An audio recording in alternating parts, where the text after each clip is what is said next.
देशभक्ति गीत और देशभक्ति शायरी लिख कर दिया था, तो याद करके आया ना। चलो उसको सुनाओ। जी मैडम जी, बिल्कुल याद करके आया हूँ, सुनाओ। मेरे देश की धरती ओ, मेरे देश की धरती, आलू उगले उगले प्याज लहसुन, मेरे देश की धरती।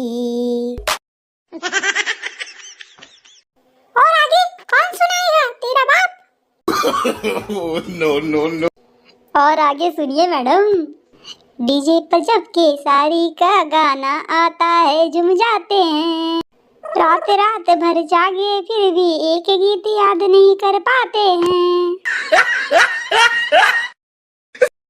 और याद नहीं कर पाता है तो अभी तुम्हें लतियाते हैं।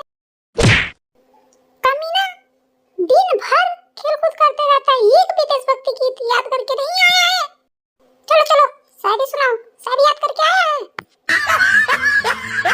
जी मैडम जी, एकदम अच्छी वाली शायरी याद करके आया हूँ, सुनाऊं। खीर मांगो दूध दूंगा, गाय की मांगो भैंस की दूंगा। अगर वीडियो अच्छा लगा है तो चैनल को लाइक करें, और नहीं लगा है तो चैनल को सब्सक्राइब जरूर करें। मिलते हैं नेक्स्ट वीडियो में, बाय बाय।